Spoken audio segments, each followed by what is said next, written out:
berhubungan dengan komputer, tidak. Tetapi dalam kehidupan sehari-hari, ketika kita berpikir untuk memecahkan sebuah persoalan yang kita hadapi, dan kemudian menemukan solusinya dan menjalankannya, itulah yang namanya berpikir komputasi. Karena ada perhitungan di situ, ada penjabaran masalah, kemudian ada zoom, masalahnya apa ya? Oh, begini. Oh, apa yang harus saya lakukan? Nah, itu kan sudah berpikir untuk memecahkan masalah dan mencari solusinya dan melakukannya. Itu yang namanya berpikir komputasi. Komputasi. Ya, berarti kalau kayak gini berarti Bapak Ibu pasti sudah dong melakukan hal ini. Anak-anak di rumah juga. Ini bukan hal yang asing. Cuman istilah ini masih baru kita dengar. Gitu. Ya, Oh, oke. Jadi sebenarnya penerapannya itu dalam kehidupan itu nggak asing ya Bu Rini ya? betul, Berarti hanya betul. masalah istilah. Tambah penasaran saja saya Bu. Ya, oke. Nah, berpikir komputasi ini memang ada ciri-cirinya ya, ada kriteria-kriteria apa sih yang namanya kelompok berpikir komputasi ini. Itu yang disebut berpikir komputasi jika ada hal apa saja di dalam itu. Nah, mari saya coba jabarkan di dalam slide berikut ini. Oke. Nah, Oke. coba bagaimana dilihat di situ computational thinking ini ada empat elemen ya. Yang pertama decomposition, memecah objek menjadi bagian kecil, mengurai dulu, diurai. Kalau ada masalah kelihatannya gede banget gitu kan, sampai akhirnya kita merasa kecil di antara masalah kita. Nah, sebetulnya diurai dulu, dipecah dulu menjadi bagian yang kecil. Itu namanya decomposition. Decomposition. Ya, Oke. diurai. Jadi masalah yang ruwet itu kayak bakmi ya, bayangkan bakmi gitu kan, diurai dulu aja satu persatu. Oh, supaya nggak jelimet. Nah, kemudian ada yang namanya pattern recognition. Nah, sesudah diurai, kita mengelompokkan atau melihat polanya. Ada yang sama, ada yang arahnya berbeda, ada arah yang sama, ada yang modelnya sama, ya. Misalnya sebuah persoalan sudah pernah terjadi beberapa minggu yang lalu. Sekarang persoalan yang sama terjadi lagi. Nah, kita itu dengan mencoba menyambungkan, menghubungkan antara yang kemarin dan yang sekarang, apa yang sama dengan yang dulu? Apa yang sama dengan yang sekarang? Nah, itu kan kita mencari pola, menemukan pola yang sama. Misalnya Dedek kemarin waktu mau sekolah sakit perut, pelajaran pertama olahraga misalnya. Kemudian sekarang sakit perut juga, pelajaran pertama olahraga. 2 bulan lalu, 3 minggu lalu, setiap minggu begitu olahraga. Berarti ada sesuatu ya yang sedang Dialami oleh si Dede. dialami. Seperti itu, mengenali polanya. Oke. Abstraksi itu apa? Menyaring informasi, mana yang penting, mana yang relevan, mana yang nggak relevan. Itu namanya abstraksi, menganalisa. Ya, sudah ada proses untuk sesudah diurai, dikategorikan, dikelompokkan, dilihat polanya juga, dilihat mana informasi yang perlu saya kumpulkan, saya akan rajut gitu ya. Nah, kemudian yang langkah yang berikutnya adalah algoritma. Keren amat ini ya, istilahnya algoritma. Algoritma desain. Waduh. Itu kalau kita nonton film-film science fiction gitu kan, Iya. kayaknya itu semua komputer programmer, semua yang algoritma gitu. Padahal kita juga di rumah melakukan algoritma. Algoritma itu adalah menyusun tahapan, mendesain, thinking design, melakukan, mencoba menggambarkan langkah-langkahnya. Nah, itu namanya algoritma. Nah, ya, kayaknya kita harus ngobrol lebih konkret ya. Betul Bu, biar Mbak lebih Dinda. jelas. Karena kalau dari elemen-elemennya ini kok sebenarnya tidak sesulit yang saya bayangkan ya Bu ya. Benar nggak sih Bu? Maksudnya Benar. awalnya kayaknya ini apa ya? Ternyata kok begitu di breakdown, saya mah jadi penasaran nih, kayaknya seperti apa ya dalam kehidupan sehari-hari kita gitu ya Bu ya? Ya, kita cari contoh yang sederhana aja ya Mbak ya, biar Boleh. pernah dialamin, mungkin hampir sebagian orang dari kita pernah ngalamin contoh-contoh computational thinking ini. Yuk kita Yuk. coba. Oke. Mari Pasti kita lihat. ibu-ibu apalagi yang sedang banyak di rumah gitu kan. Wow, ada oseng kangkung, pakai tempe, pakai cabe, bawang putih. Ibu, saya jadi lapar Ibu melihatnya. Berarti Mbak Dinda belum makan. Iya, terlalu tegang ini menyiapkan webinar. Ya, decomposition adalah seperti tadi ya, membreakdown, memilah, mengurai ya Bu ya. Mengurai. Nah, kalau ibu-ibu mau memasak, aduh saya pernah lihat gambar tumis kangkung, tempe, enak sekali. Saya mau masak itu, apa yang saya butuhkan? Bahasa gaulnya ingredients-nya apa ya? Bahan-bahannya apa? Saya mau bikin tumis kangkung ini, berarti apa aja ya bahannya ya? Oh, mungkin kita bisa tanya ke salah satu peserta nih Bu, gimana? Oke ya.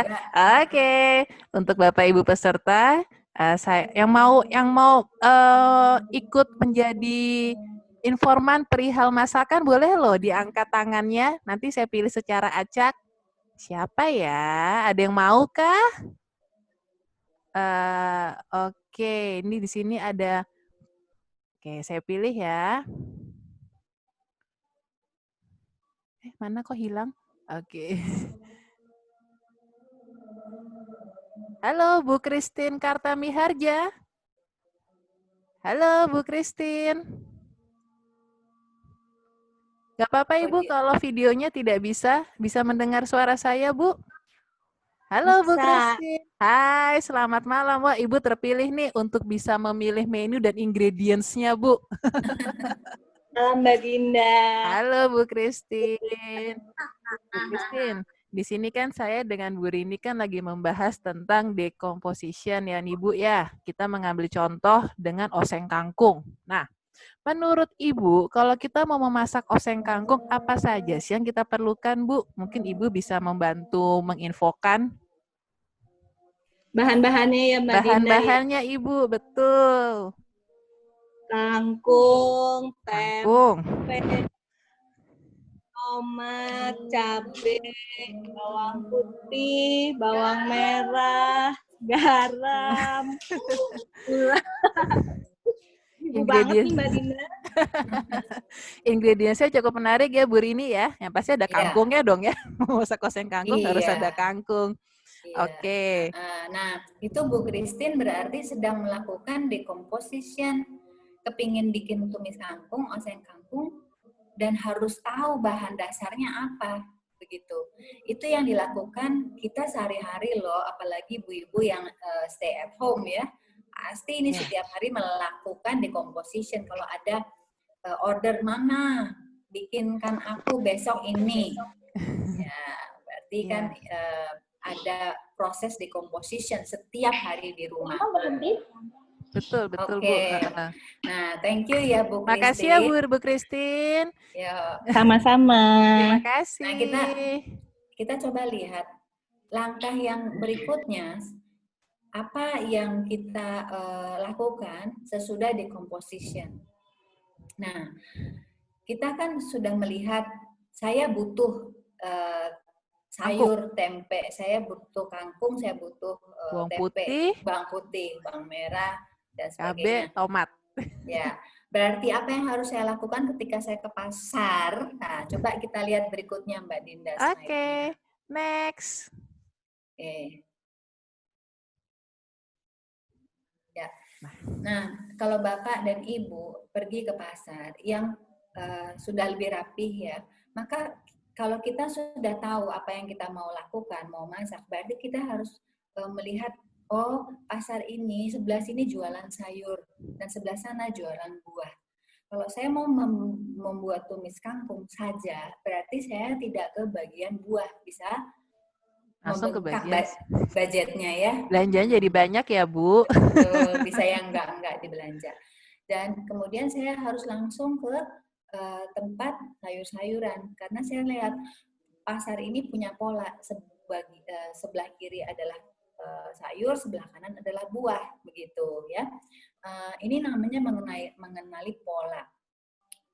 Sama aja dengan ketika kita pergi ke sebuah tempat, melihat kalau perumahan kan ada klaster. Oh ini klaster Jepang, oh ini klaster Swiss, oh ini klaster apalagi ya, Klaster Korea, Inggris. misalnya klaster Inggris gitu. Nah kan setiap rumah punya ciri khasnya masing-masing. Nah itu mengenali pola, memilah berdasarkan ciri-ciri yang bisa dikenali. Nah, kemudian itu yang namanya mengenali pola, pattern recognition. Yang ketiga, langkah berikutnya adalah abstraksi, ya. Bisa ke slide berikutnya. Ya. Nah, kita harus tetap fokus ya. Kan saya mau buat tumis kangkung, berarti yang harus saya cari adalah apa? Kangkung. Nah, saya tidak mencari pisang ya untuk membuat tumis kangkung. Jadi pisang goreng dong, Bu. Iya, meskipun di tempat penjual tersebut ada yang jualan pisang, ada yang jualan sawi putih begitu. Tapi karena saya mau menumis menumis kangkung dengan tempe, berarti ingredients bahan yang saya cari adalah si kangkung tersebut. Jadi hal-hal yang tidak relevan itu harus saya abaikan begitu. Sama ketika kita menghadapi tugas PR begitu kan, membuat LKS. Nah, yang mau kita bikin apa? Kita mau membantu anak kita mengerjakan LKS tentang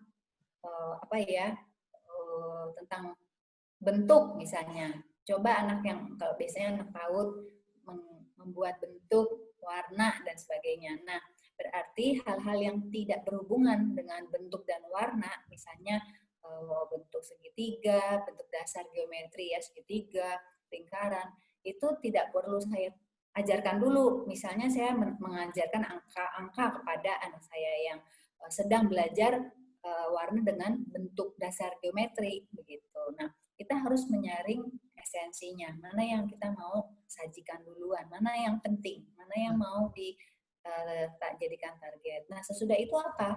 Nah, sesudah kita punya semuanya, kita sudah beli kangkung, kita sudah beli tempe.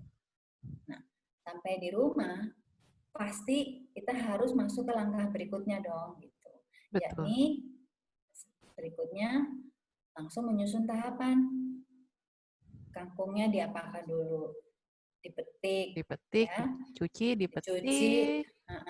dicuci dulu, dipetik, nanti kemudian bisa dicuci lagi, kemudian kita menyiapkan bumbunya, bawang putih, tomat, betul, memotong tempenya. Nah, itu kan tahapan langkah-langkah yang ada di kepala kita tapi harus dituangkan. Kalau kita hanya ada di kepala kemudian tidak kita tuangkan, kita tidak pernah tahu langsung apakah yang kita lakukan ini bisa menghasilkan tumis tempe kangkung. Jadi yang namanya computational thinking itu dari A to Z, dari A sampai Z, mulai dari memikirkan sampai ada outputnya, begitu. Bukan hanya memikirkan aja, tapi belum ada outputnya, ya harus utuh, harus keluar outputnya, begitu. Nah ini yang namanya sebetulnya computational thinking. Hal sederhana ini kita aplikasikan setiap hari dalam kehidupan, hanya kita tidak sadar bahwa kita melakukan berpikir komputasi. Betul, ya. Oke. Nah, coba kita lihat slide berikutnya, Mbak Dinda. Sebenarnya bagaimana ya melatih keterampilan ini? Tentu ibu-ibu, bapak-bapak, pak guru, bu guru merasa sangat terbantu dengan kemampuan yang sudah dimiliki ya oleh bapak dan ibu nih. Sampai di usia sekarang ini berbagai masalah ada yang bisa diatasi dengan mudah, ada yang diatasi lewat proses. Tapi kemampuan itu sudah menjadi milik Bapak dengan Ibu. Nggak mungkin terpisahkan, nggak mungkin hilang kemampuan komputasi. Nah, bagaimana ya saya mau melatih anak saya supaya bisa berpikir seperti saya? Kadang-kadang kita nggak sabar ya.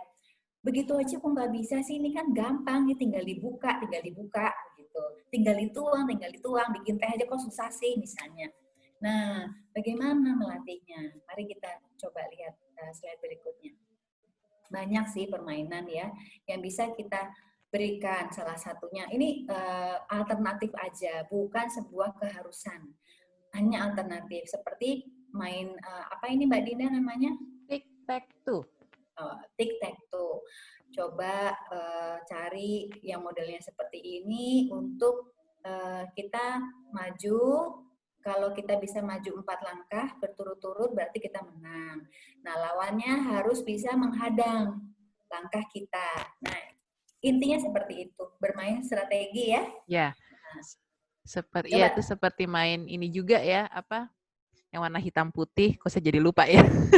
Apa tuh? Kayak catur. Iya, seperti catur ya, Bu ya. Catur ya. Juga ya. Atau pemain apa strategi. Ya kemudian strategi. Aduh, Coba saya lupa. lihat. Iya. Wah. Nah, kecil-kecil sudah bisa kok main catur. Nggak harus udah dewasa atau remaja ya. Dari kecil kita kenalkan main catur yang sederhana, begitu ya. Iya. Karena mereka itu, ya Mbak Dinda? Karena anak-anak itu mungkin sudah diajarkan polanya juga ya Ibu ya, gitu kan. Kalau main catur itu bahwa misalnya kan kayak kuda berbentuk L gitu. Jadi anak-anak sudah tahu. Kemudian kalau benteng lurus dan ke kanan. Gitu. Nah, itu namanya pattern recognition, ya kan? Pattern recognition ya. Kalau mainnya pion gimana? Kalau pion majunya bisa selangkah, tapi kalau untuk memakannya harus serong. Serong kanan atau serong kiri. Nah, itu pola si pion. Ya, itu yang namanya pattern recognition. Kita tahu ini kelompok pion, ini kelompok kuda, ya, kuda itu kiri kanan, benteng. Nah, itu setiap simbol itu mereka punya fungsinya sendiri-sendiri ya, pola langkahnya sendiri gitu. Nah, ini yang namanya pattern recognition. Oke, berikutnya latihan apa lagi Mbak Dinda? Latihan, memperbaiki sepeda sendiri. Sendiri loh. Sendiri, tidak dibawa ke bengkel sepeda.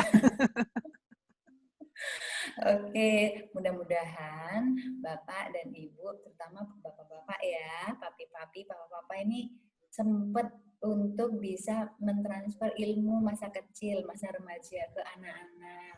Jadi mereka belajar mengutak-ngutik kalau ban bocor atau ban kempes. Kenapa kempes? Ini masalahnya diurai dulu. Masalahnya di pentilnya, atau ada batu, ada pakunya, nyelip, atau robek bannya, apa yang terjadi? Nah, itu kan diurai, ya, decomposition. Nah, kemudian dengan melihat, oh jerujinya kayak yang digambar ini, jerujinya nih masalah nih Daddy gitu.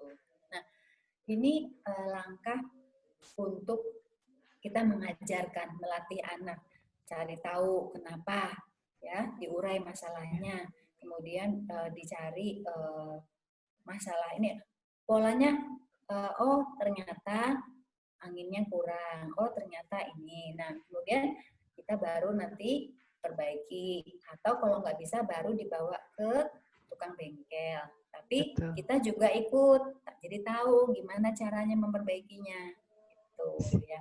Sehingga kalau ada kejadian rusak lagi kita sudah tahu kan, sudah mengamati. Jadi oke, for the next kalau sepeda saya rusak lagi, saya tahu mesti membetulkannya di bagian apa gitu ya Bu ya. Betul, ya.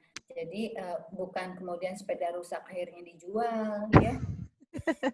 Karena itu menghilangkan masalah, tapi tidak mengatasi masalah. Tidak mengatasi masalah. Jadi tidak ada salahnya ya kalau untuk Bapak Ibu sahabat Quark, kalau ada kerusakan, yuk kita coba dulu memperbaikinya secara pelan-pelan. Kita mencari tahu masalahnya di mana sih, dan kita mengajak anak kita untuk ikut serta. Jadi biar kita sama-sama melakukan computational thinking skills.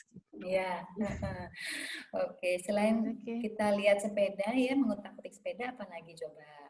Ada. Mbak Dinda punya Ya, apa ini? saya punya, wah, memasak. Ya. Dan saya yakin anak-anak sekarang pasti suka memasak.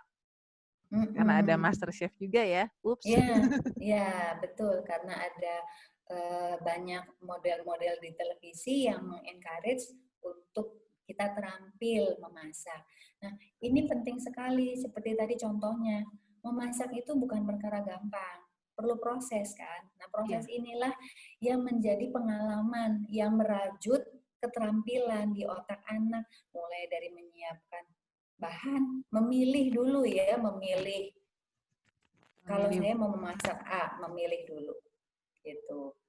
Sudah memilih, baru langkah berikutnya. Itu lumayan panjang. Nah, kalau anak kita belajar dari memasak atau dari membuat kue, disitulah dia belajar komputasi sampai keluar outputnya, produknya. Jadi jangan, Mama aku mau makan nasi goreng, terus tinggal pencet aplikasi, datang deh nasi gorengnya. Nah, liburan sekarang mungkin bisa dikasih kesempatan untuk eksperimen, yuk kita bikin nasi goreng ala kakak, ala adik gitu, mau pakai apa. Latihlah anak berpikir komputasi dari mempersiapkan sampai menghasilkan, begitu Jadi ya. biarkan anak mencoba ya Ibu ya gitu, mencoba untuk Mas saya mau belajar masak nasi goreng deh. Yuk boleh yuk sama Mama gitu. Yuk ini kita Ya, siapin. Kau pilih nasi goreng apa? Nasi goreng pakai sosis. Oke kita siapin ya ininya, itunya, ininya gitu. Jadi ya sehingga kita anak bisa, terbiasa ya Bu ya. dan kita bisa tanya, Dek mau nasi goreng apa? Berarti kita mesti sedia apa? Ingredientsnya apa gitu kan? Iya. Jangan kita langsung memberikan kepada dia. Kalau gitu kita harus siapkan A, B, C, D, E gitu. Tapi kita tanyakan, kira-kira butuh apa ya bahannya?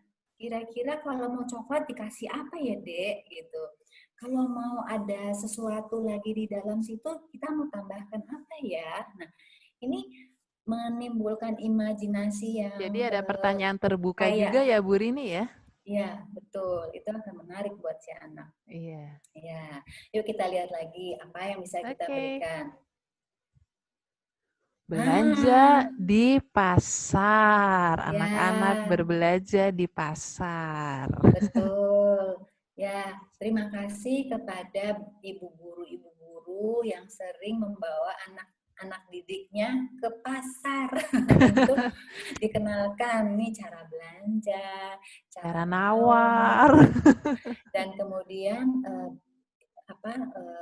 kembaliannya berapa, beli berapa, kembalinya berapa. Ya, terima kasih juga untuk ibu-ibu guru yang menyiapkan berbagai langkah agar anak-anak itu bisa tahu bagaimana belanja ke pasar. Nah, ini kaya sekali loh dengan proses komputasi, kaya sekali ya di. Iya ya. Karena prosesnya dia ke pasar kan dia sudah mesti tahu, oke, saya ke pasar mau beli apa. Tak tak tak tak tak. Kemudian juga mengenali kalau ke pasar kalau saya mau beli kangkung, saya mesti ke bagian sayur. Kalau saya mau beli bakso untuk nasi goreng saya mesti ke bagian makanan yang sudah frozen food seperti itu ya Bu ya. Gitu. Dan jangan lupa, kita kan kalau ke pasar harus sekarang membawa apa? Hand sanitizer dan juga masker. Jadi Bapak, Betul. Ibu, dan sahabat Cross jangan lupa ya, walaupun ke pasar tetap memakai masker dan hand sanitizer selalu dibawa. Ya, dan jangan lupa bawa uang. Oh iya. Terus lupa bawa uang, Ya, bayarnya bingung. karena kalau kita menempatkan diri sebagai anak, kita mungkin belum aware bahwa kalau kita belanja itu kita menggunakan alat pembayaran. Ya, Iya, jadi ini hal yang take it for granted. Jadi kayaknya kita kalau ke pasar ya kita ke pasar aja ikut, tapi kita tidak tahu bahwa itu harus punya uang, pakai uang begitu. Dan kita harus bawa tas belanja sendiri, kantong belanja sendiri misalnya. Nah, persiapan dan sampai pulang ke rumah itu kita sudah mengajarkan tahapan berpikir komputasi. Nah, apalagi Mbak Dinda? Oke, masih ada. Wah, Wow. ini zaman kapan Ini ya Mbak Dinda? vintage banget ya Bu. Menampi beras. Wow. Ya, Bapak Ibu, saya mau memberikan konfirmasi bahwa computational thinking tidak selalu harus kita punya komputer, kemudian kita melakukan sesuatu dengan komputer untuk kita bisa yang namanya computation thinking, berpikir komputasi. Tidak selalu berkorelasi dengan komputer. Namun, ketika kita sudah bisa berpikir sistematis seperti tahapan-tahapan tersebut, maka kita akan lebih mudah beradaptasi dengan yang namanya komputer dan teknologi, begitu ya. Nah, jadi kita lihat di dalam slide ini ada ibu yang sedang menampi beras, ya. Artinya tujuannya apa sih beras ditampi? Memisahkan antara ini ya Bu ya, gabah dan berasnya ya, nggak sih Bu kalau ditampi? Nah, berarti kita sudah bisa mengenali dulu dong bedanya gabah sama beras. Oh iya, betul. Makanya kita memisahkan ya. Ya, di zaman tahun eyang kita, mbah buyut kita, mereka sudah belajar computational thinking kan? Iya, betul. Ya, mereka sudah belajar bagaimana supaya tidak jatuh berasnya ke tanah. Bukan cuman gabahnya, hanya gabahnya yang jatuh, berasnya tidak jatuh, bagaimana caranya. Nah, ini keahlian berpikir, ya. Dan kita lihat di situ bagaimana menyalakan tungku. Ya, prosesnya menyalakan tungku seperti apa. Nah, berarti di zaman itu proses belajar komputasi itu sudah terjadi, bukan hanya di zaman era komputer dan teknologi saja. Zaman itu mereka sudah memahami kalau saya mau membuat masakan sebesar panci itu berarti saya butuh mengumpulkan arang berapa banyak, apinya harus berapa besar, apa saja yang saya butuhkan untuk memasak. Nah, ini kan berpikir komputasi. Sudah terbentuk polanya ya Bu ya, berarti di zaman dulu itu ya.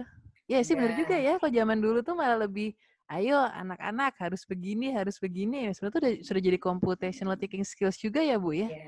Ya, jadi kehidupan sehari-hari itu melatih kita, kalau kita terjun langsung melakukan apa yang menjadi keseharian kita, itu akan memberikan, melatih kita untuk berpikir komputasi, sebetulnya begitu. Wow. Kadang-kadang kita tidak menyadari ya, kalau komputasi itu benar-benar kehidupan sehari-hari. Betul. Nah, Oke. Berikutnya mungkin Mbak Dinda. Boleh Bu. Ya. Nah. Menyetrika. Ya, apakah anak-anak kita sudah dilatih menyetrika? Nah, anak saya kalau yang kecil terus terang baru belajar menjemur, mencuci, menjemur, melipat, tapi belum sampai menyetrika. Ini pengakuan. Nah, sebetulnya di dalam proses nyetrika banyak kekayaan proses di situ, ya kan? Iya, betul. Memilah dulu, waduh ini satu gunung setrikaan, seminggu nih cucian. Dipilah dulu, mana yang kecil-kecil, mana yang tipis-tipis, mana yang berat-berat. Nah, dari situ kita mulai menyetel kan, suhunya, mana yang harus disetrika duluan, mana yang setrika belakangan, mana yang bisa menjadi alat setrikaannya. Nah, itu kan sebetulnya kita harus problem solving ya di situ. Iya, betul, Bu. Ya, kalau kita membuat daftar urutan yang salah dalam berpikir kita praktekkan, akan langkahnya akan salah juga gitu loh. Berpikirnya salah, langkahnya akan salah. Misalnya kita pikir yang besar dulu aja, karena yang besar biar cepet ringkes, yang besar dulu aja. Nah, sedangkan setrikaannya belum panas, misalnya. Jadi lebih susah untuk tidak halus, karena belum panas. Betul, itu namanya salah memprediksi kan? Iya. Nah, akhirnya salah di dalam melangkahnya itu. Nah, tapi kan pengalaman ini perlu dilakukan. Betul. Gitu, ya.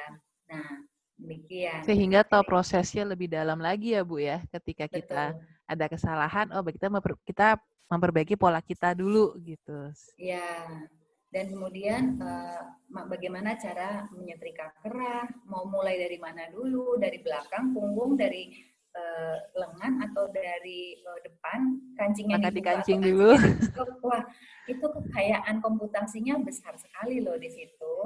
Ini kita sudah zaman listrik ya, gimana dengan yang zaman arang dulu? Berapa jumlahnya gitu. Mesti Jadi berapa arang? ya ada banyak kekayaan yang bisa kita olah ketika kita memberikan tugas-tugas sederhana di rumah sehari-hari kepada anak-anak kita, membagi tugas, membagi tanggung jawab, begitu. Jadi Bapak dan Ibu nggak ada masalah loh kita mengajak anak menyetrika baju-baju di rumah. Karena melatih juga ya secara nggak langsung melatih Ya. itu untuk memilah pola mana harus yang duluan. Melatih Ya. melipat. Melipat Ya. baju itu kan PR sekali ya Bu. Tapi kalau sudah Benar. terbiasa ya itu computational thinking-nya jadi berjalan baik sekali. Iya. Oke, apa lagi ya Mbak Dinda? Ada lagi Bu. Latihannya. Oke. Memasang kancing atau menjahit. Yes, saya bisa. Coba Mbak Dinda kira-kira langkah komputasinya untuk masang kancing atau jahit gimana? Oke, pertama kan kalau masang kancing, yang pasti kita membutuhkan jarum, benang, dan juga kancingnya kan Bu. Gitu. Kemudian setelah kita benang jarum belum selesai tuh, harus memasukkan dulu kan. Memasukkan benang ke jarum. Nah setelah itu jangan lupa antara benang sama kancing mesti serasi warnanya. Biar nggak belang-belonteng. Berarti di situ ada mengenali pola kan? Iya. Pattern recognition. Kalau kancingnya putih berarti benangnya nggak merah ya Mbak? Boleh juga sih, tapi kalau pede nggak masalah. Kalau saya sih oke aja Bu. Iya, tapi kalau baju seragam kelihatan jangan ya nanti jadi kasihan anaknya. Oke. Kemudian juga menjahit. Nah, membungkus kado seorang diri. Wah. Ya, apakah umur berapa Mbak Dinda bisa membungkus kado seorang diri nih? Saya Bu, sejujurnya mau pengakuan dosa, saya baru bisa membungkus kado seorang diri di umur 24 tahun. Ketika dalam kondisi di mana harus membungkus kado sendiri. Kalau dulu kan, ayo dong tolong bungkusin, tiba-tiba mesti membungkus sendiri. Apa? Tapi akhirnya yaitu menggunakan pola, oke, saya mau bungkus kado, berarti saya perlu 1 kertas kado. Saya perlu selotip, saya perlu gunting, saya perlu cutter, perlu double tip. Nah, dan belum selesai Bu, ketika kita sudah mulai membungkus, bagaimana cara meletakkan selotip agar tidak tertutup kembali. Tuh, mesti diakalin juga. Ya, tanpa disadarin ternyata saya sudah melakukan computational thinking skills Ibu dan membungkus kado. Betul. Dari mengumpulkan peralatan, kemudian melihat polanya ya, misalnya ini yang harus dibungkus ini kotak, berarti saya harus menyiapkan meletakkan kertas kado begitu ya, harus bentuknya lebih panjang misalnya, lebih besar dari barangnya kan begitu. Ya, kemudian teman saya senang warna pink, berarti saya kasih kertas kadonya warna pink, princess misalnya begitu. Itu kan mengenali pola juga. Dia senang kalau dikasih kado boneka. Nah, berarti saya memberikan kado boneka. Itu mengenali pola juga. Gitu ya. Kemudian abstraksi apa? Analisa gitu. Saya mesti menempelkan kadonya ini begini atau begini. Nah, terus selotipnya itu saya butuh selotip atau double tip atau dua-duanya atau lem sekalian, mana yang relevan. Perlu pita atau perlu apa lagi segala rupa. Nah, kita fokus kepada hal-hal yang esensial. Saya mau melipat kado yang rapi. Nah, berarti kita apa yang tidak penting tidak usah kita masukkan, tidak perlu kita libatkan, ya. Iya. Kemudian langkahnya ya berarti langkah pertama kita ukur dulu, kita posisikan dan sebagainya. Ini pengalaman yang juga bisa membuat kita frustrasi. Kadang-kadang saking frustrasinya sudah kemeringet tangannya sampai lecek, akhirnya kita buang, kita tinggal gitu ya. Itu kayaknya saya, Bu, saat awal-awal. Ya, kita bisa encourage anak kita untuk yaudah sama-sama, nanti mama bantu gitu. Karena langkah membungkus kado sendiri sebetulnya ini berpikir kalkulasi, berpikir komputasi, ya.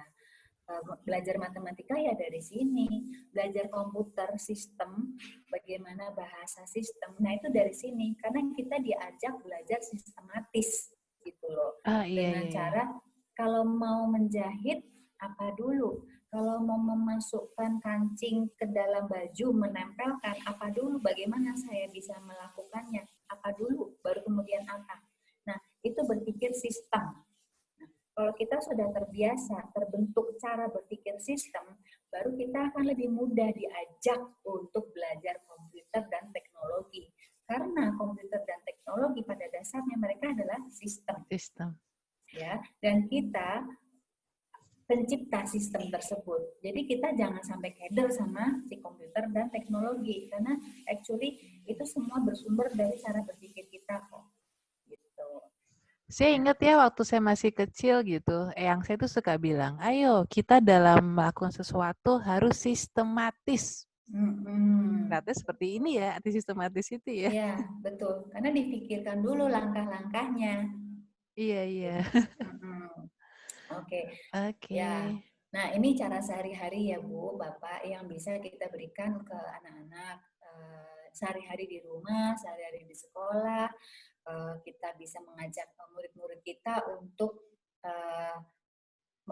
merancang pesta gitu kan, pesta ulang tahun misalnya atau pesta kelas. Nah, kita ajak anak-anak murid kita untuk merancang eventnya gitu, apa dulu yang harus dibuat. Atau kita mau mengajarkan tentang fotosintesis. Wah, kalau gitu apa yang harus disediakan dulu dong peralatannya, bahan-bahannya. Terus bagaimana saya memperkenalkan konsep ini. Nah, itu buat Bapak dan Ibu guru, itu adalah langkah komputasi. Supaya nanti saya bisa mendeliver, memberikan ajaran tersebut kepada anak-anak dan mereka mengerti. Gitu. Nah, ini perkara yang sehari-hari ya Mbak Dinda ya. Coba kita lihat langkah berikutnya. Oke, itu ya. Jadi itu perkara sehari-hari yang kita sehari-hari banget di rumah. Nah, saya mau menunjukkan ini perkara masa depan. Perkara masa depan. Mampu kan kita memberikan solusi dan menjalaninya? Iya, mampu nggak ya? Yuk kita lihat apa sih yang dimaksud. Nah, wow. Ya, kenapa saya mengatakan ini perkara masa depan? Ayo Mbak Dinda bisa nggak nebak? Saya speechless Bu, cuman gini, saya tuh melihat ya anak-anak ini kan mau ke sekolah ya Bu. Pada mau ke sekolah mereka itu kan seperti kayak merambat di jembatan. Berarti kan ketika mereka mau ke sekolah, mereka tuh kan harus mempersiapkan supaya mereka bisa melewati ini kan Bu. Contoh misalnya, saya harus memakai tas, nah kayak tasnya nih, kan tas lempang, bisa dia taruh di sini. Kemudian dia bawa tas jinjing, repot ya, gitu. Kemudian juga mengenai, mungkin dia bisa juga dia menyediakan, kayak dia mesti memikirkan kalau sudah lewat, memegang si tali-talinya itu harus memilih kan, Bu, mana yang kuat. Dia sudah harus berpikir, saya dengan badan segini, talinya ini saya megang yang mana ya? Oh, saya yang ini. Polanya sudah berjalan ya, Bu? Iya, betul. Betul sekali. Ini demi masa depan. Maka ini sesuatu yang buat masa depan mereka. Buat mereka masa depan itu sesuatu yang harus dikejar, dijalanin. Maka setiap hari mereka berjuang sambil berlatih komputasi. Every day, setiap pagi dan setiap siang pulang sekolah, ke sekolah dan pulang sekolah, mereka berhitung dan melakukan perencanaan yang sistematis. Mereka melihat, saya mau ke sekolah, perlu bawa apa aja yang esensial? Saya perlu bawa handuk enggak? Oh, enggak perlu. Kalau saya perlu bawa apa lagi? Bantal, guling, apa? Tidak kan? Nah, saya hanya perlu buku dan peralatan tulis yang esensial. Nah, kemudian tadi Mbak Dinda bilang tasnya seperti apa? Kemudian sampai di sana, mengenali pola seperti Mbak Dinda bilang, kawat yang besar itu akan membuat saya bagaimana? Kalau saya menempel kepada kawat yang kecil, rasanya seperti apa? Sakit kali jarinya. Kalau yang kawat yang besar lebih enak melangkahnya.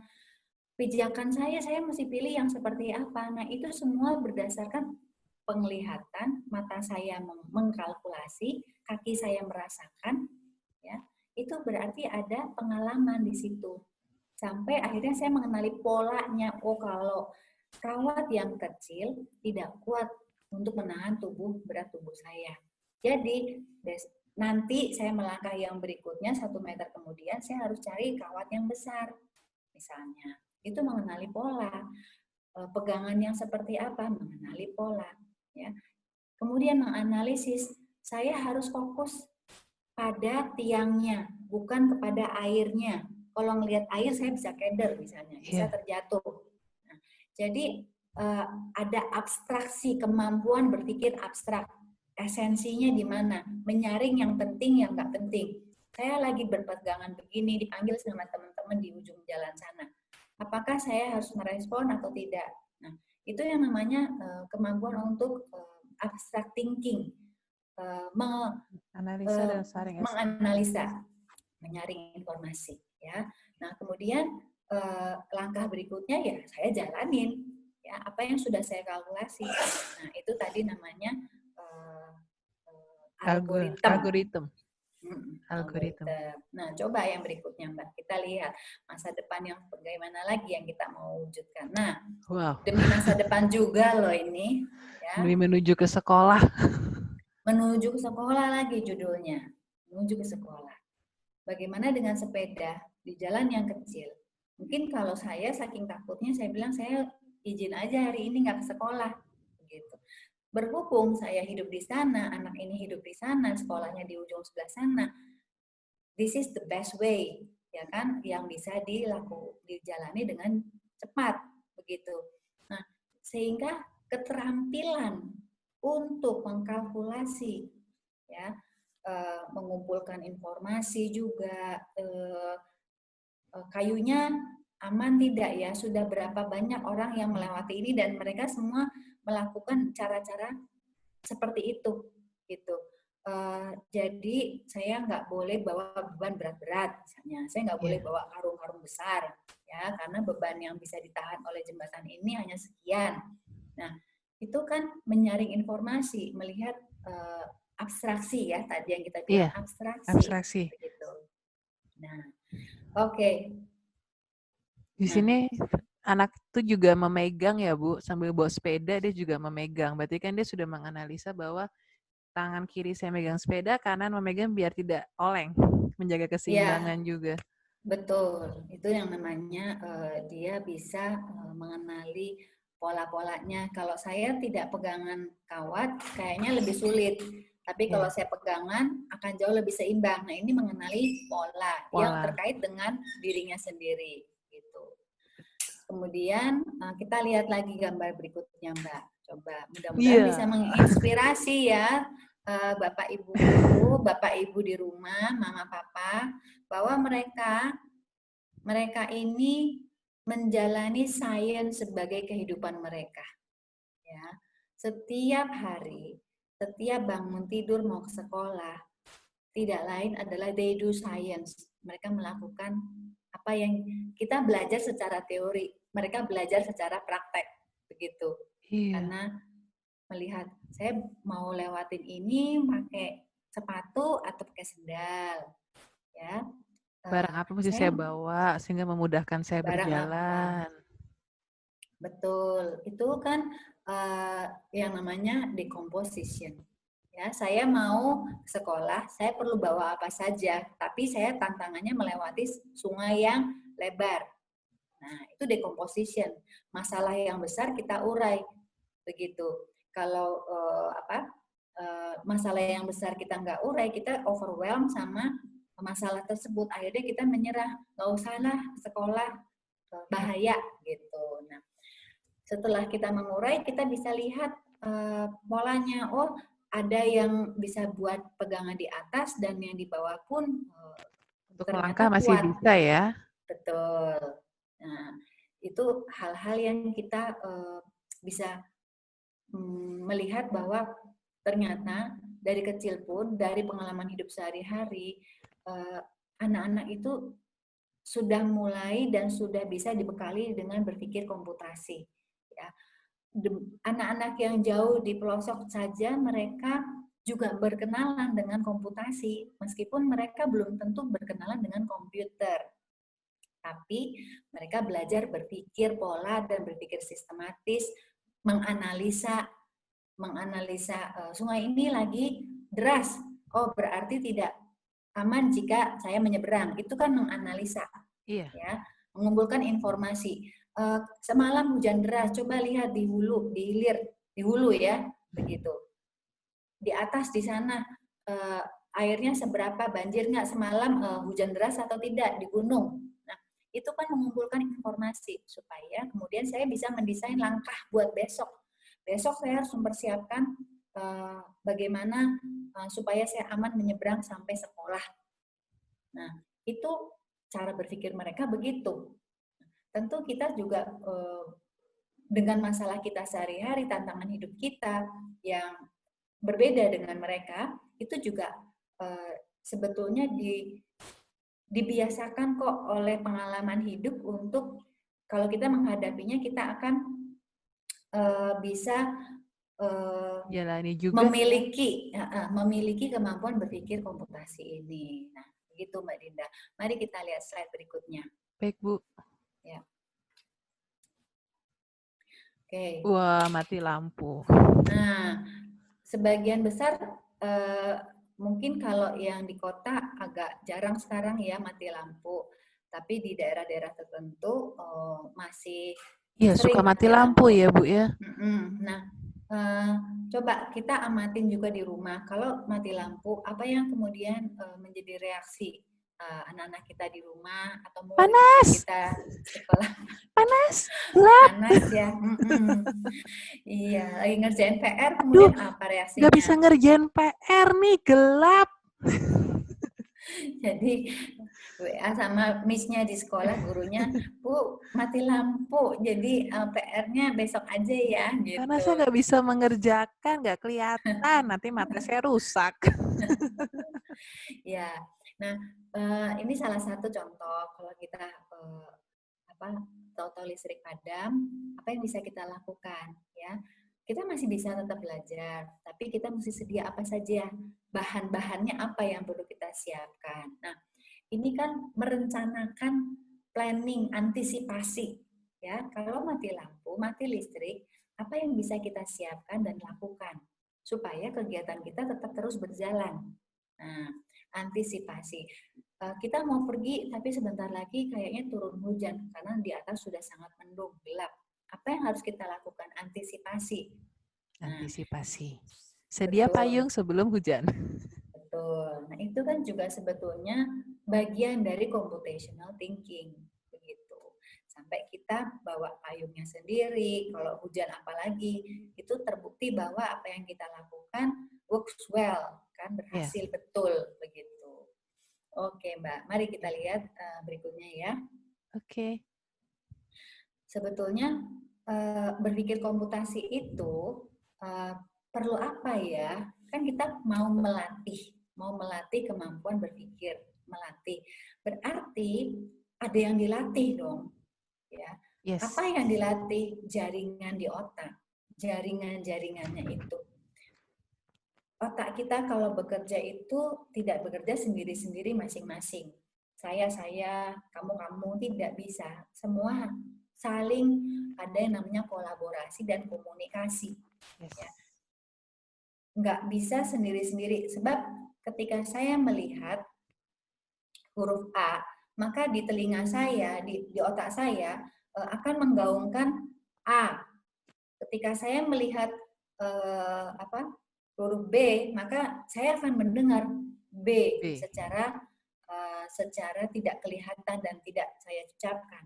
Nah, berarti otak yang melihat dengan bagian lain, bagian memori, bagian speech gitu kan, bagian bicara, itu semua berhubung di dalam, nggak kelihatan, ya. Tapi kolaborasi ini terus harus Berjalan ya Bu ya? aktif.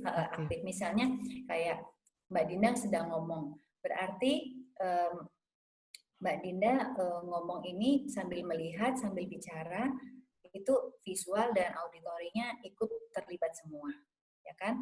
Mbak Dinda bicara sambil bergerak, nah berarti motornya juga bergerak.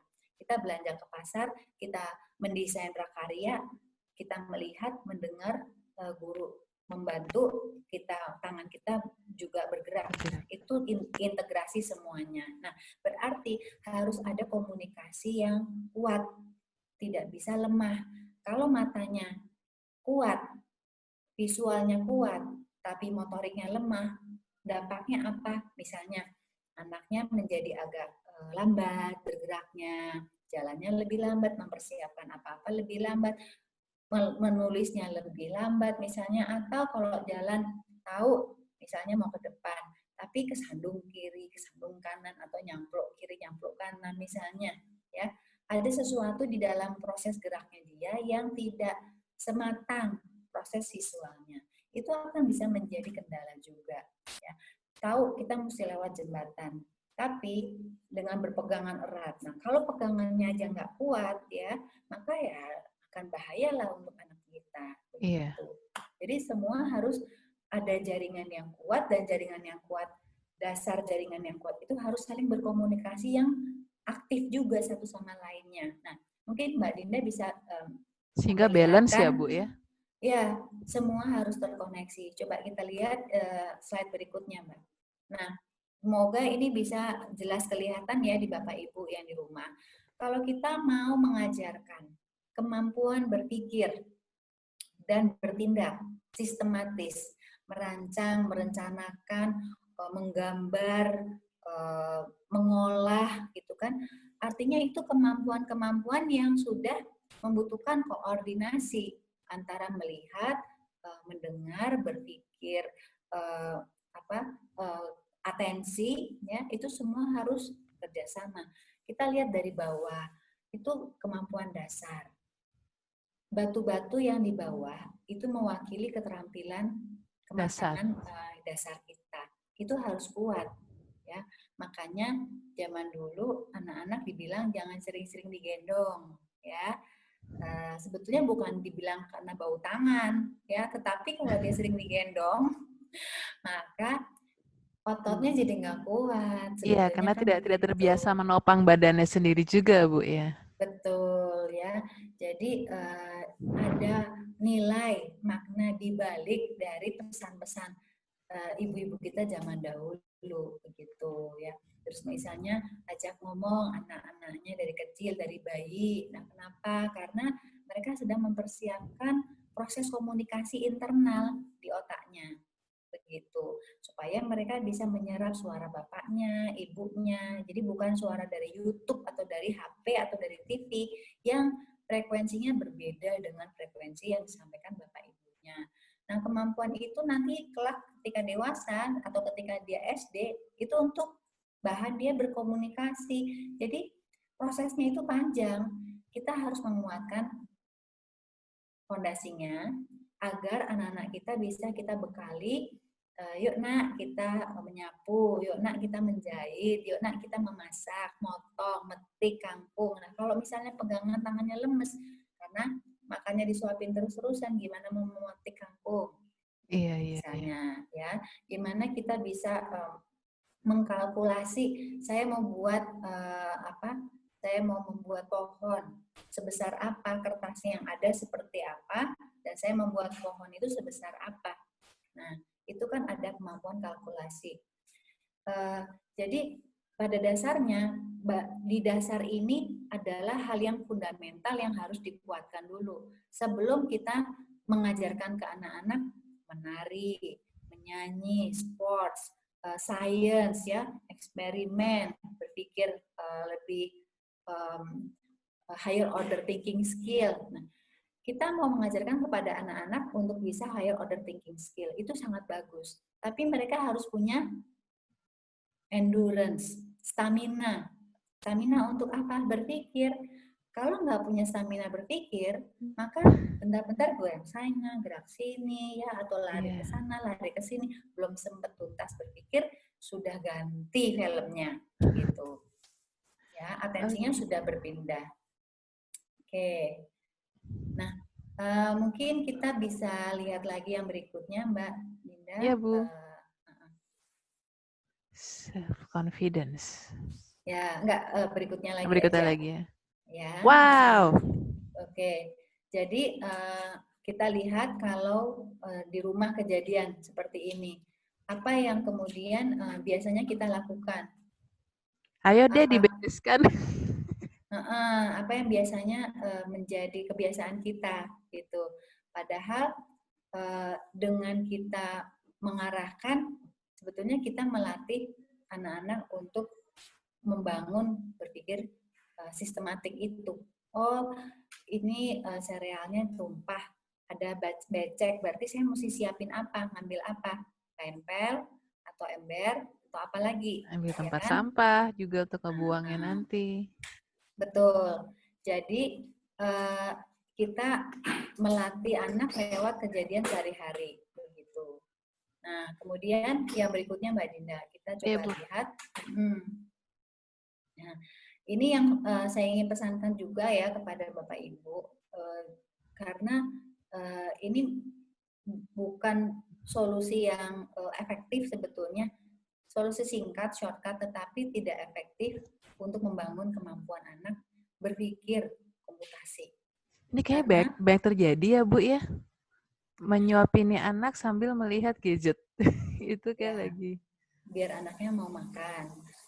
Masalahnya di dalam proses makan itu terkandung berbagai keterampilan.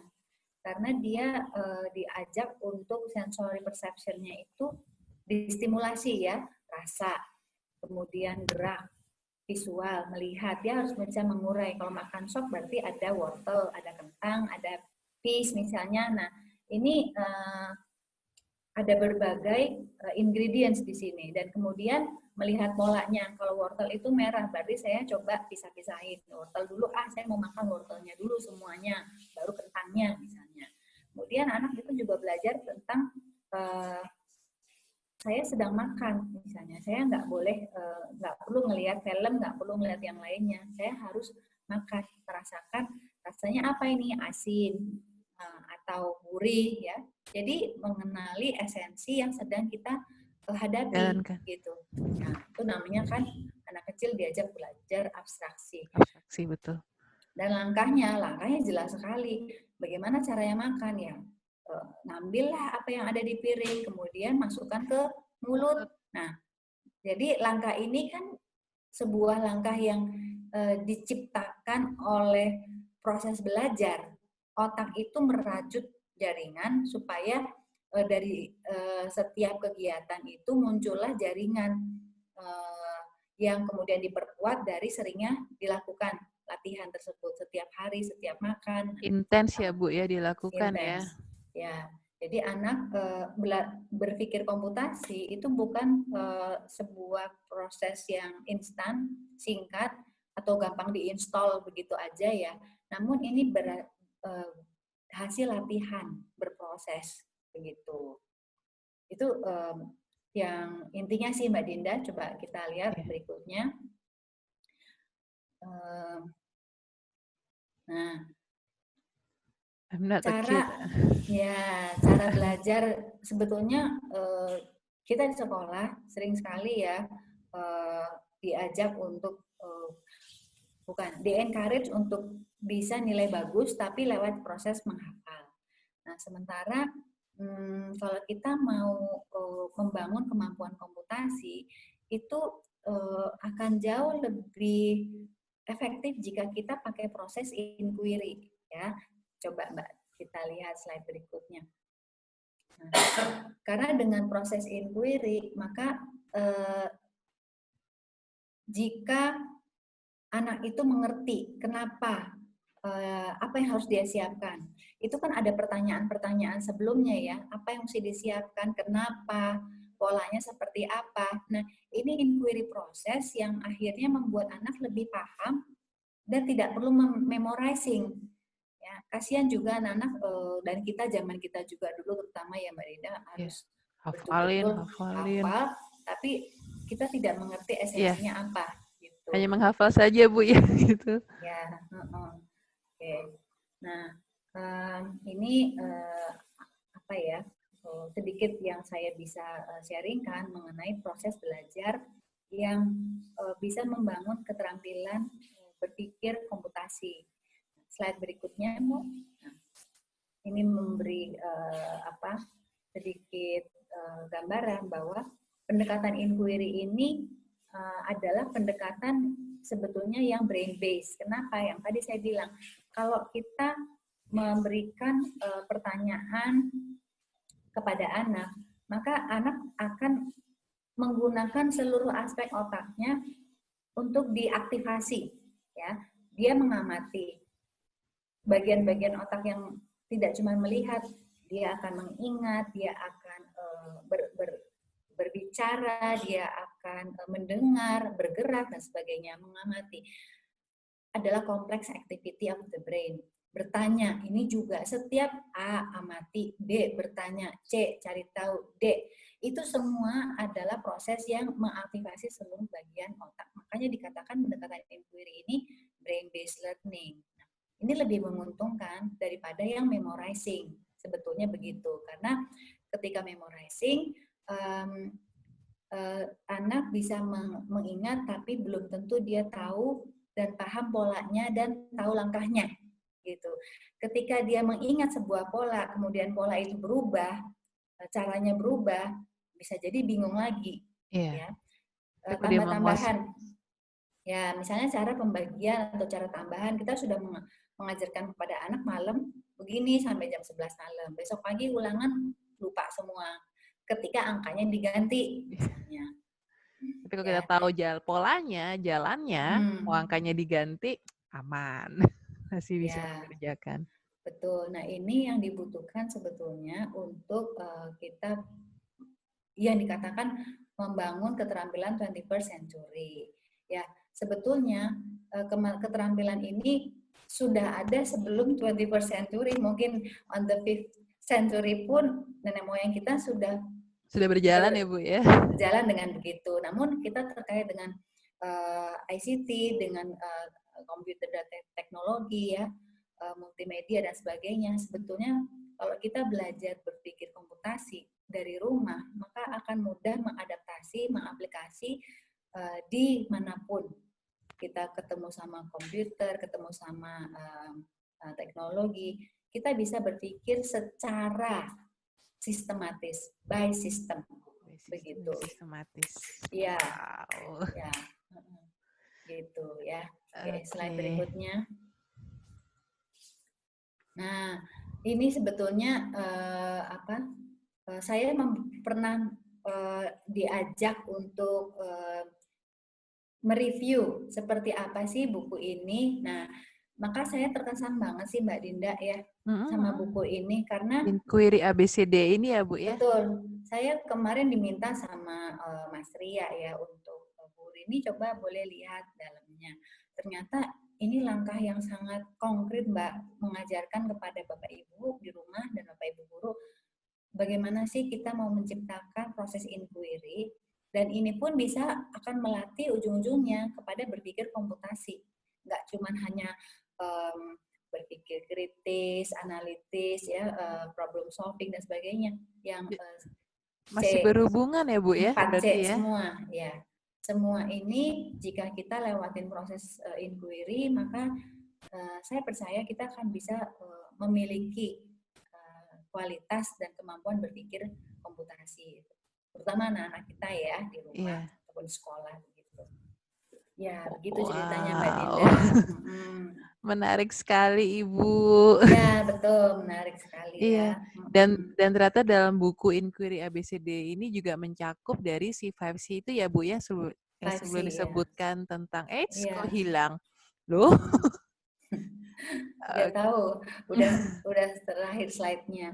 Nah, Oke, ini dia. Nah, perihal creativity, critical thinking, problem oke. solving, communication, Communication. collaboration, dan computational thinking ya, Bu ya. Ya.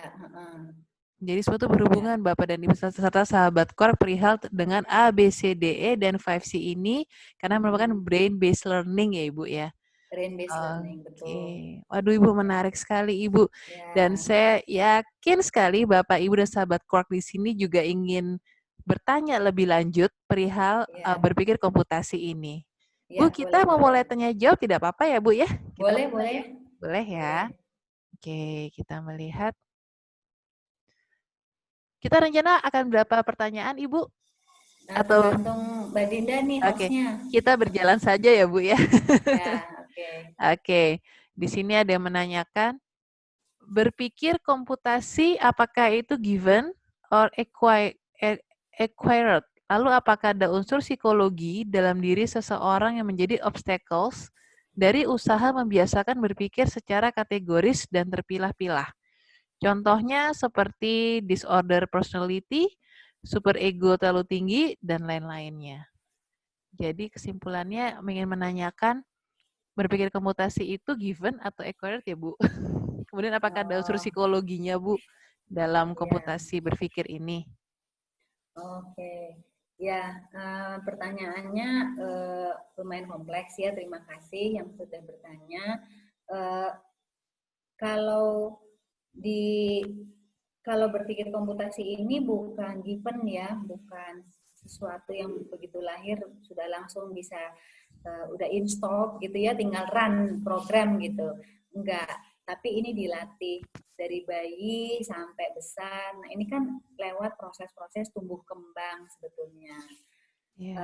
Proses tumbuh kembang ini dengan pengalaman yang kita berikan, maka anak itu bisa mengembangkan kemampuan yang mengarah kepada tadi porsi 5C ya, termasuk berpikir komputasi. Di-challenge setiap hari dengan tugas-tugas di rumah, tugas-tugas sekolah yang bisa menstimulasi kemampuan dia untuk berpikir, menalar, melakukan proses sistematis. Kayak tadi mau masak nasi goreng, menyetrika, ya, atau dia mau mandi sendiri, itu kalau nggak biasa mandi sendiri bingung apa dulu yang mesti diapakan dulu, ke kamar mandi blank. Ya. Nah, kemudian hubungannya dengan personality disorder ya, sebetulnya jika gangguan kepribadian yang dialami itu tidak menyebabkan pengaruh kepada berfungsinya orang ini sehari-hari, sebetulnya tidak apa-apa. Kecuali gangguan kepribadian ini sampai mempengaruhi berfungsinya orang ini, ya berarti itu kemampuan logikanya ya udah pasti akan terpengaruh ya gitu. Jika dia mengalami gangguan yang sifatnya sampai menghalangi dia untuk bisa kerja, sampai menghalangi dia berkomunikasi, dia nggak mau keluar rumah misalnya, atau dia takut sama banyak hal, ya artinya kan dia tidak bisa diajak untuk berpikir seperti critical thinking, nggak bisa komunikasi, bagaimana mau kolaborasi, gimana mau komputasi, nggak bisa berpikir logis. Nah, satu hal yang bisa menghalangi orang biasa lah, bukan yang mengalami gangguan ya, untuk berpikir komputasi adalah, salah satunya adalah takut. Ya, takut salah. Oke. Takut dimarahin. Ya, itu yang bikin akhirnya menyerahkan kepada orang dewasa atau orang lain atau temannya untuk melakukan sesuatu untuknya. Gitu.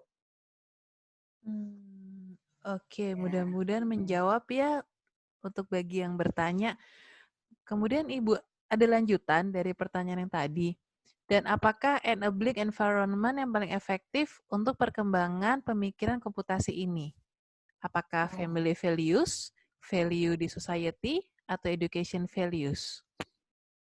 Seorang anak itu sebetulnya berkembang 30%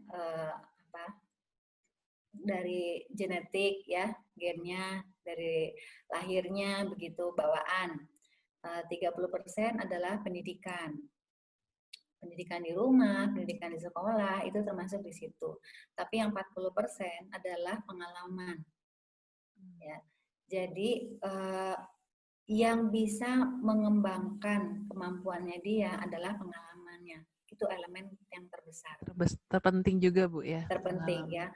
Value yang diberikan oleh keluarga itu kan tetap akan menjadi berbunyi kalau itu menghadapi tantangannya kan, dipraktekkan ke dalam kesehariannya. Jika value itu masih berbentuk konsep, belum menjadi sesuatu yang teraktualisasi, maka belum menjadi sebuah keterampilan berpikir ataupun keterampilan problem solving, decision making. Nah, begitu. Oke, jadi intinya adalah pengalaman itu yang juga menentukan tentang komputasi berpikir ini ya, Bu ya? Iya, pengalaman itu. Betul. Oke. Experience based learning itu lebih efektif ya, experience based. Jadi dia mengalami sendiri. Jadi masih menjadi proses pembelajaran juga ya dengan pengalaman itu. Iya. Oke. Selanjutnya nih Bu, kapan atau pada usia berapa sih yang tepat untuk computational thinking skill diajarkan atau dikenalkan? Oh, dari kecil ya Bu ya? Iya nggak sih? Kayak mencatur tadi. Kayak tadi belajar makan ya, Mbak Dinda. Iya, belajar makan juga dari kecil ya, udah di. Iya. Dari saat dia sudah mulai kuat, sebetulnya tanpa disadarin ketika seorang bayi lagi anak ya umur 1 tahun dia belajar untuk berdiri, belajar jalan, itu dia otaknya belajar loh untuk mengenali kalau saya mau berdiri saya butuh apa, ya. Oh, saya butuh pegangan, saya butuh meja. Saya butuh sesuatu yang membuat saya bisa berpegangan. Nah, kalau kesempatan ini jarang diberikan karena saking cintanya kita, jadi anaknya digendong-gendong terus. Nah, itu kan mengurangi proses latihannya dia untuk mengenali pola.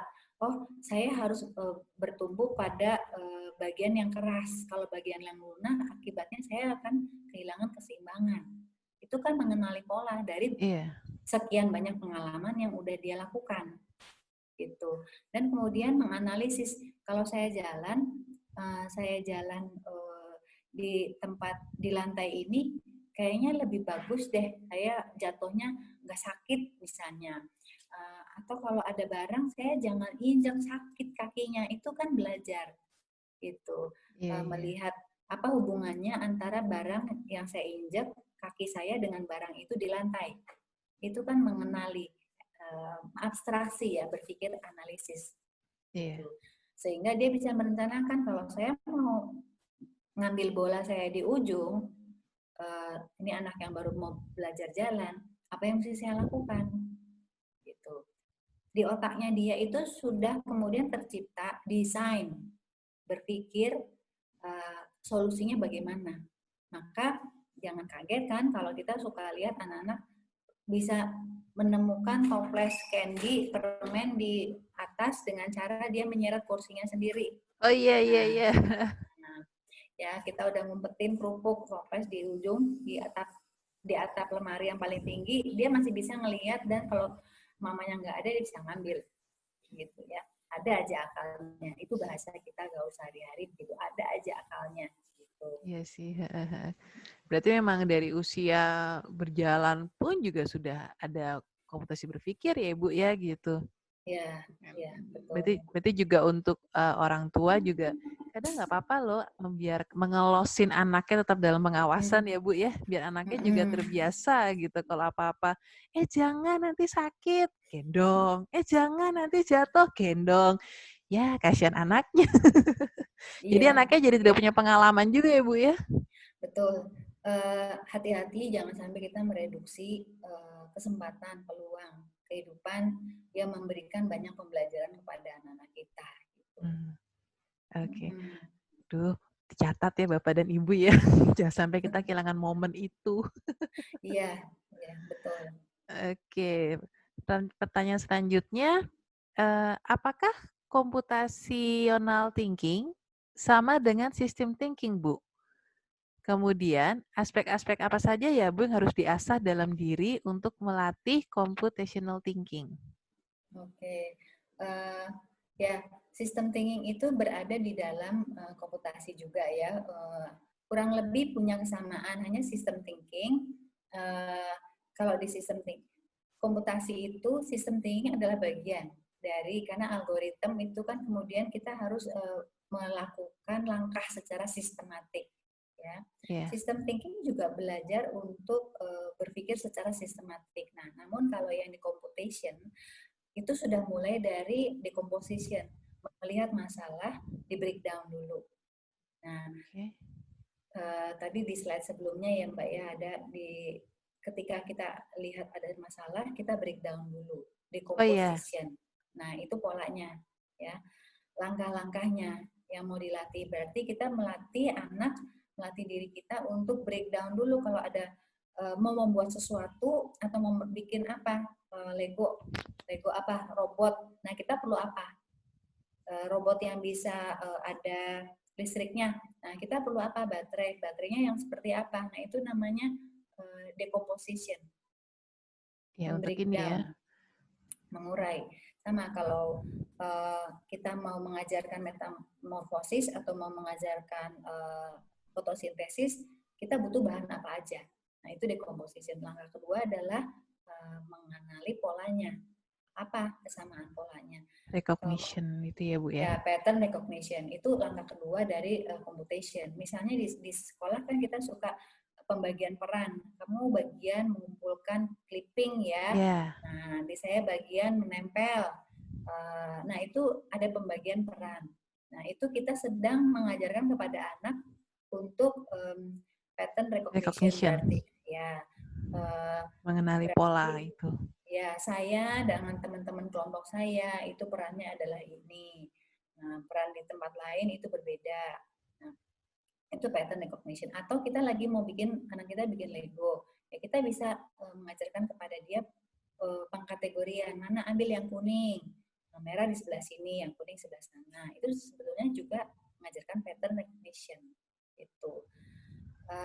Langkah ketiga adalah abstraksi, menganalisa.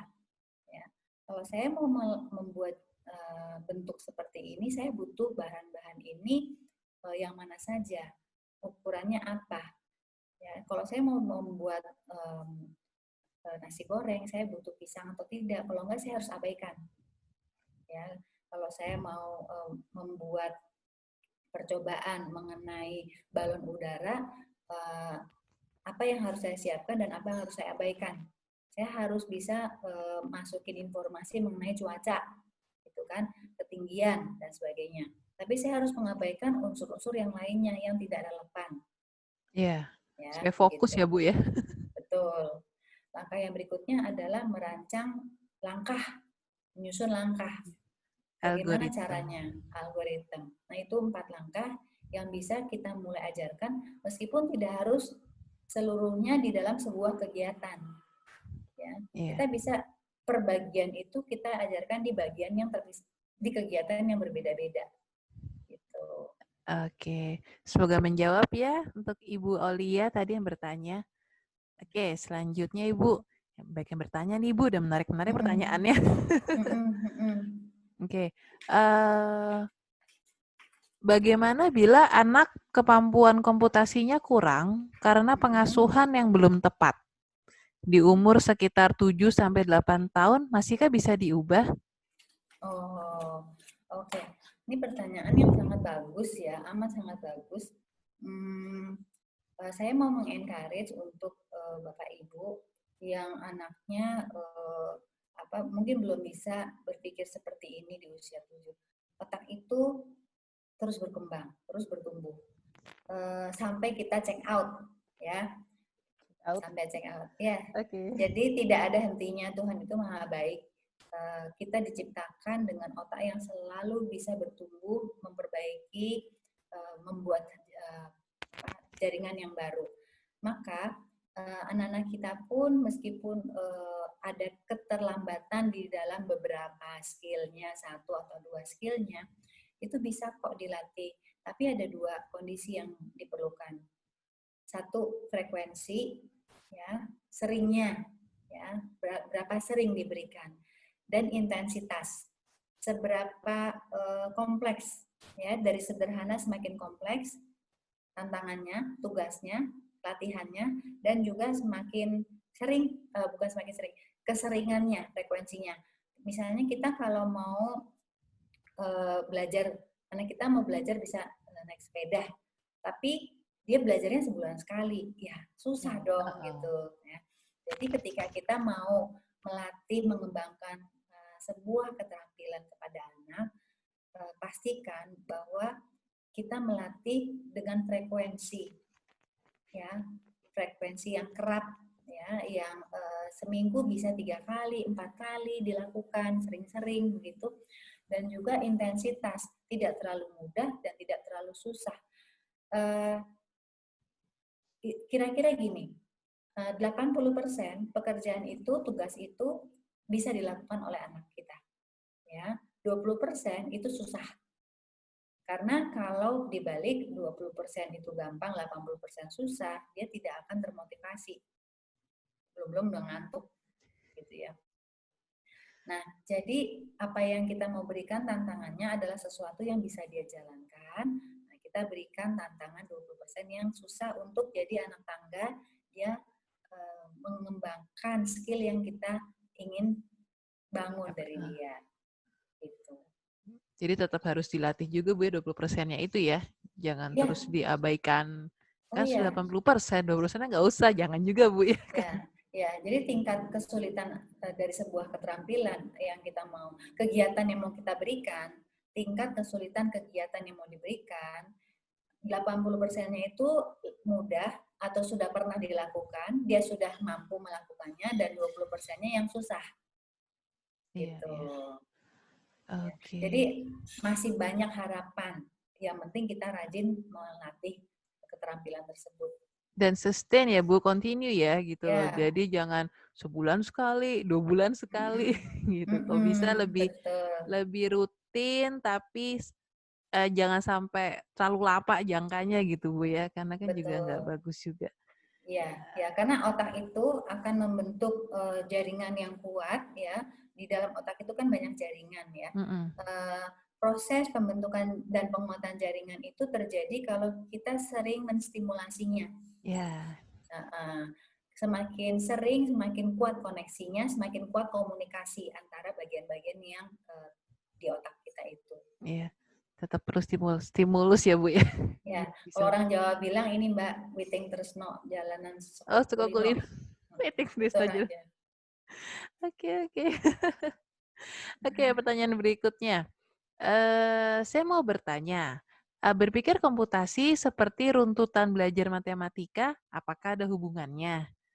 Yang kedua, bagaimanakah cara mengoptimalkan berpikir komputasi di mana waktu yang terbatas dan tuntutan ujian yang cenderung nilai yang dicari dan konsep menghafalkan lebih maksimal daripada berpikir komputasi?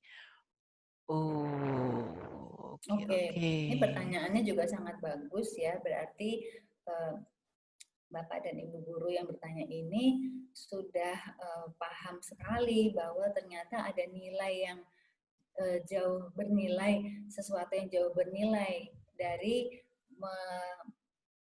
mengencourage anak untuk punya experience gitu ya, untuk berpengalaman, bukan hanya menghafal dan mengejar nilai semata ya.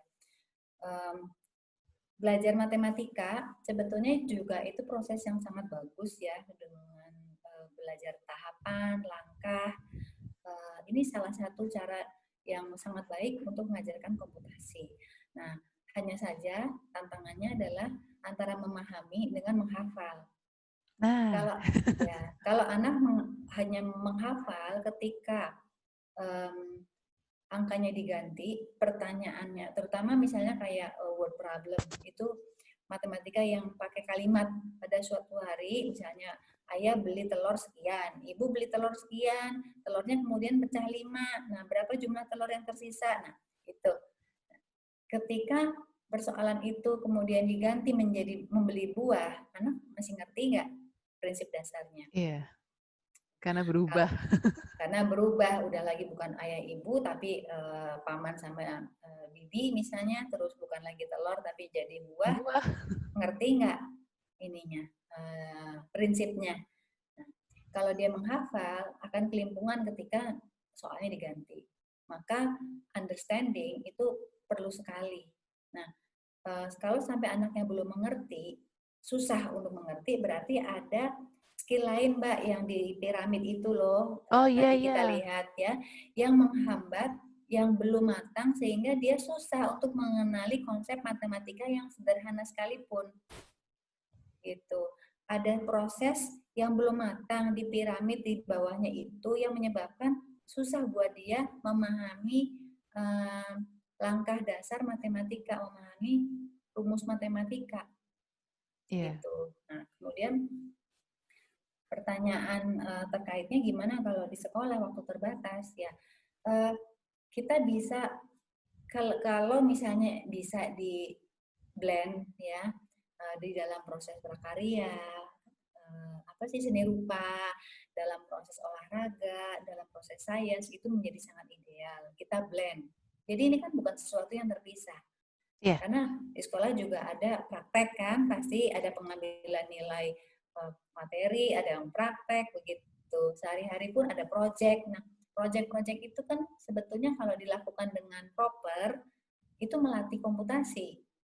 Karena anak yang harus berpikir, saya mau mengumpulkan artikel, mau presentasi, berarti saya butuh apa, artikel apa, dari mana saya mesti cari. Nah, ingredientsnya mesti dicari ya Bu ya. Jadi saya lihat sih sebetulnya Pak, Bu, bisa kok kita melatih dengan waktu yang terbatas di sekolah, karena lewat project-project kita bisa mengencourage anak untuk, yuk kamu coba ya cari tahu ya, di mana, cari pikir sendiri. Nanti saya bantu untuk guiding, membimbing. Iya. Gitu. Oke, keren Bu. Mudah-mudahan menjawab ya untuk Bapak Anton. Tadi bertanya itu. Oke. Selanjutnya, oh ya, Bu Rini di kelas siswa kita kan beraneka ragam dari berbagai latar belakang yang berbeda. Bagaimana caranya mengembangkan cara berpikir komputasi?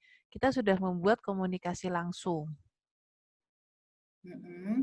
Jadi karena ada latar belakang yang berbeda, bagaimana ya cara mengembangkan komputasi berpikir dari masing-masing anak? Apakah begitu maksudnya ya? Ini pertanyaannya sangat menarik karena apa? Dari pertanyaan itu kita bisa melakukan komputasi. Coba. Nah, kita punya satu kelas. Ya, kita membuat pola ya. Anaknya berbeda-beda ya. Beragam ya. Iya. Oke, kita breakdown dulu dong kalau gitu. Ada berapa ada anak? B, ada C, ada D, ada E. Ya, ada berapa anak di kelas? Ya, dari sekian anak, kita bisa pisahkan dong dengan kriteria yang kita bisa buat.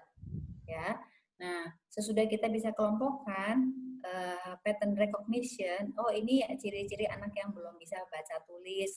Ini anak yang masih sudah bisa baca belum bisa tulis. Anak ini sudah mampu kedua-duanya misalnya.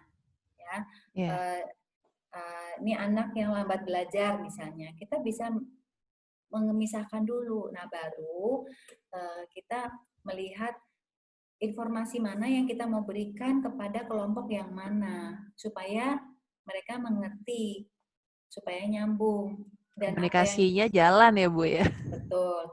Dan supaya apa yang kita mau sampaikan itu selevel dengan kemampuannya anak tersebut. Selevel dan bahkan kita memberi challenge yang tadi 20% lebih sulit supaya kemampuan mereka bertambah kan. Iya, iya. Jadi challenge yang buat si kategori A ini beda sama kategori B sama yang kategori C. Nah, begitu juga dalam menyusun langkah untuk mau mengajarkan fotosintesis sama yang kategori A akan beda dengan cara yang kategori B atau B. C atau D gitu. Tapi meskipun kita mau mengajarkan sama-sama fotosintesis, approach-nya beda. Pendekatannya berbeda, Bu ya, karena Betul. anaknya memiliki keunikan masing-masing begitu. Ya, bukankah kita akhirnya dilatih untuk berpikir komputasi dengan menghadapi persoalan di kelas semacam ini? Ini sangat baik. Wah, keren banget nih. Pertanyaan yang bisa menjadi contoh langsung ya, Bu ya, gitu, perihal problem solving-nya.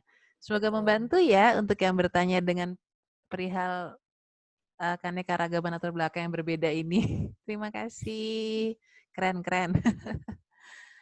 Oke, selanjutnya. Ding, ding, ding, ding. Kita masih ada waktu, coba saya cek dulu ya, Bu. Ya. Oke, kita tinggal satu pertanyaan lagi nih. Jadi harus memilih ini.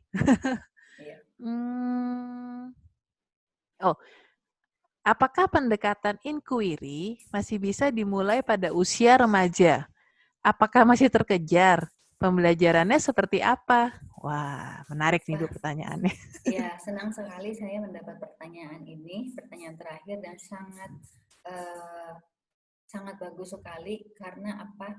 Pertanyaan inilah yang akan membawa kita semua kepada harapan akan masa depan anak-anak kita. Tidak ada kata terlambat. Jadi meskipun dia sudah remaja, kalau pola komunikasi kita di rumah juga kita modifikasi, ya tidak lagi instruksional, ya ambilkan ini, ambilkan itu, misalnya instruksional, ya bikin ini, bikin itu. Tapi kita sudah bisa mengajak, kita perlu apa ya untuk ini. Menurut Adik, kita kalau mau bikin ini perlu apa aja lagi ya? Itu pertanyaannya yang kita modifikasi di rumah begitu. Di sekolah pun kalau kita sebagai guru kita bisa lakukan modifikasi. Kita ganti pertanyaannya. Kita mengganti menjadi pertanyaan, bukan pernyataan. Pertanyaan, bukan pernyataan. Ya, ini langkah-langkah yang bisa kita lakukan untuk memulai.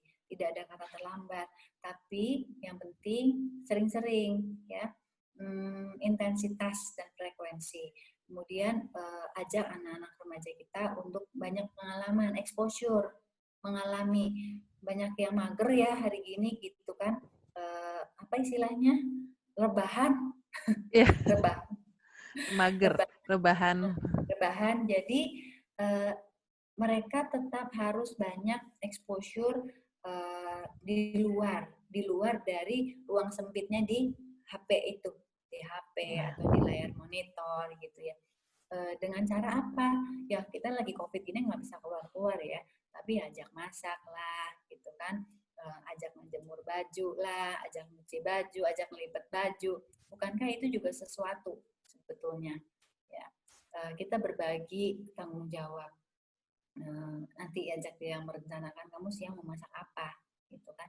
Nah itu hal-hal yang bisa kita berikan atau di challenge ya, misalnya kayak kebetulan saya punya remaja itu lagi belajar jualan. Nah jualannya jualan online ya, padahal kita nggak ada yang bisa ngajarin, dia cari tahu sendiri. Nah itu salah satu keterampilan yang akhirnya melatih dia untuk berpikir komputasi. Jadi tidak ada kata terlambat.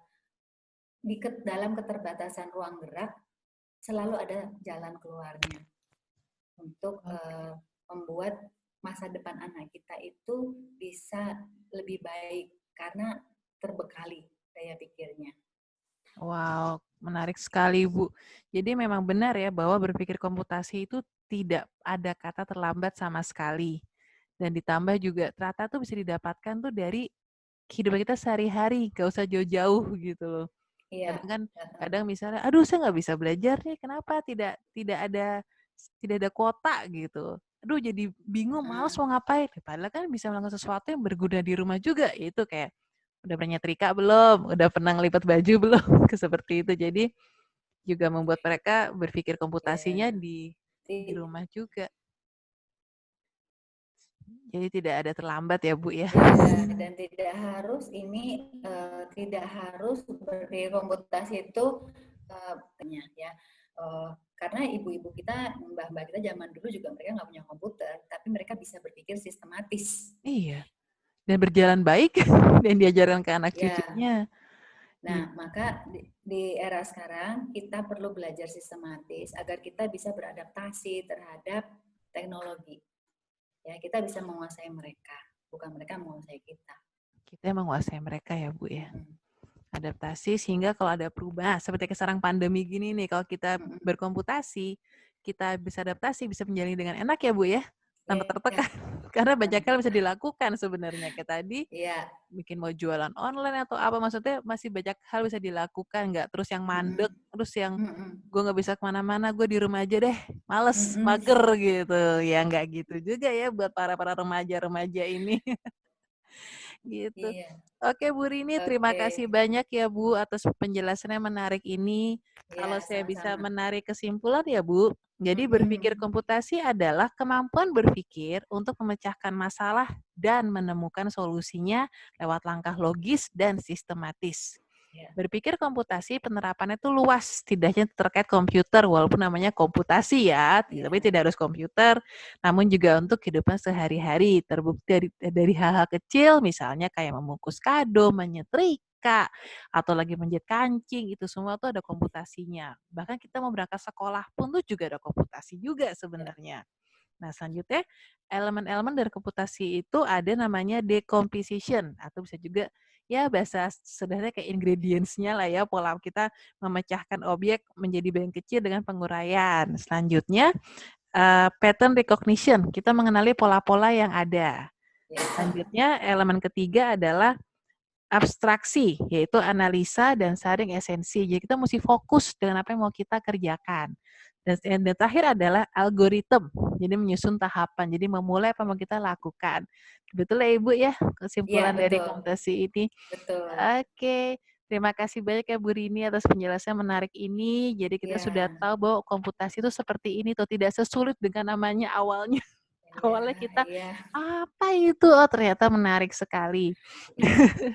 Bapak dan Ibu, sahabat Koak, terima kasih atas kehadirannya. Kita senang sekali bisa berbagi ilmu dengan Bapak Ibu melalui Ibu Rini ini dengan ilmunya menarik computational thinking skills. Semoga bisa membantu Bapak dan Ibu dalam implementasinya di dalam rumah, di dalam sekolah, dalam keluarga, dan di mana-mana. Oke, terima kasih banyak. Oh iya, saya lupa. Kami di sini ada kuesioner. Boleh diisi ya kuesionernya. Waktunya panjang kok, jadi nggak masalah, bisa di copy paste juga. Kemudian tadi kan Ibu Rini sempat cerita ya tentang buku Inquiry ABCDE. Nah, gimana sih cara mendapatkannya? Tadi sudah ditulis dalam kolom chat. Jangan lupa ya follow IG kelas Lentera Quark dan tulis di DM perihal mendapatkan buku Inquiry ABCDE ini. Oke, terima kasih Bapak dan Ibu. Bu Rini, terima kasih juga. Selamat malam. Selamat malam Mbak Dinda, terima kasih. Sampai ketemu lagi Bapak Ibu di kesempatan yang lainnya. Ya, sampai kita bertemu lagi. Dadah. Bye-bye. Malam. Malam.